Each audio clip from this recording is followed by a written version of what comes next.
सो hi everyone, कैसे हैं आप सब। 10 डे स्टडी चैलेंज की आज की जो टिप है मेरे साइड से वो स्पेसिफिकली है फॉर द थ्योरी सब्जेक्ट्स।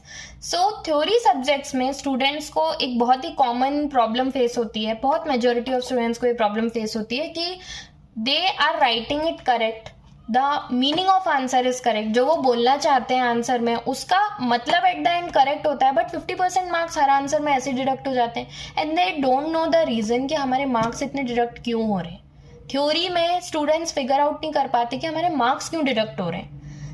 इससे डील करने की कुछ ऐसी टिप्स एंड ट्रिक्स हैं जो मैं आज आपको बताने वाली हूँ। सबसे पहली चीज, आप सजेस्टेड आंसर को रिफर करना स्टार्ट करो। आप लोग सजेस्टेड आंसर को रिफर करते हो, आप लोगों को लगता है जो हम आंसर एट द एंड बता रहे हैं हमारे बोलने का मतलब इनके बोलने का मतलब सेम है, तो हमें फुल मार्क्स क्यों नहीं मिल रहे हैं। रीजन ये होता है कि जो आपका सजेस्टेड आंसर होता है उसमें जिस टेक्निकलिटी से उसी बात को बोला गया होता है वो टेक्निकलिटी आपके आंसर में मैच नहीं हो रही होती है। 100% अपने आंसर को सजेस्टेड आंसर से मैच करना पॉसिबल नहीं है किसी के लिए भी, लेकिन आप कोशिश कर सकते हो कि 70 to 80% तो आपका मैच हो सकता है ना सजेस्टेड आंसर से। तो वो कोशिश आप करिए, उससे आप देखोगे कि थ्योरी में आपके मार्क्स इंप्रूव हो रहे हैं।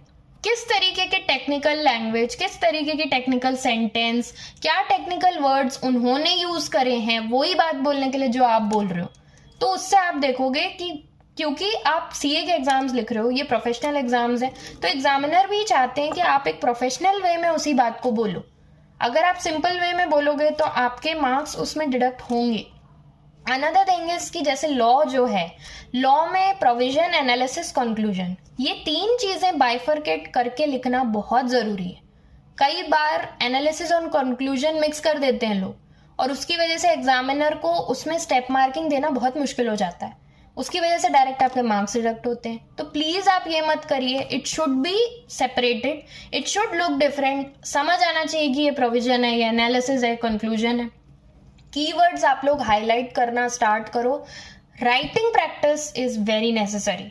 हम कई बार राइटिंग प्रैक्टिस नहीं करते, हमें लगता है हमको तो आंसर याद हो गया है, लिख कर तो हम एग्जाम में आ ही जाएंगे, लेकिन जब हम लिखने जाते हैं तो हम लिख भी नहीं पाते, और वो टेक्निकलिटी जो है वो तो बहुत दूर की बात है, हम उसको लिख ही नहीं पाते पेपर पे। तो प्लीज राइटिंग प्रैक्टिस, भले ही आप एक आंसर लिखो रोज, थ्योरी जो भी आपका सब्जेक्ट है उसका, but writing practice is must. 15 minutes दो, 30 मिनट्स दो राइटिंग प्रैक्टिस को पर दो। रात में सोने से पहले 1-2 घंटे थ्योरी जरूर रिवाइज करो। रात में सोने से पहले नहीं कर रहे हो तो पूरे दिन में एक बार आपको थ्योरी रिवाइज जरूर करनी, क्योंकि थ्योरी प्रैक्टिकल सब्जेक्ट जैसी नहीं है कि आपने 1 हफ्ते या 2 हफ्ते बाद वापस उठाई तो आपको पूरी याद आ जाने वाली है। इसको आपको कंसिस्टेंटली टाइम देना पड़ता है, तभी आप इसमें अच्छे मार्क्स स्कोर कर सकते हो। और ऐसा देखा गया है कि स्टूडेंट्स अगर एग्जाम क्लियर नहीं कर पाते हैं उसका सबसे बड़ा रीजन थ्योरी सब्जेक्ट्स होते हैं। तो प्लीज ऐसा रिस्क मत लीजिए, थोड़ा ज्यादा टाइम दीजिए थ्योरी को, थोड़ा प्रेजेंटेशन पे और टेक्निकलिटी पे ध्यान दीजिए, अपने आप आपके मार्क्स आपको इंक्रीज होते हुए दिख जाएंगे।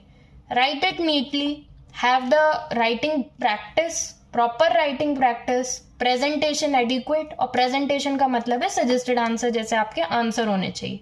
So that's all from my side and I hope ये वीडियो आपको थ्योरी की प्रिपरेशन में कुछ ना कुछ हेल्प जरूर करेगी।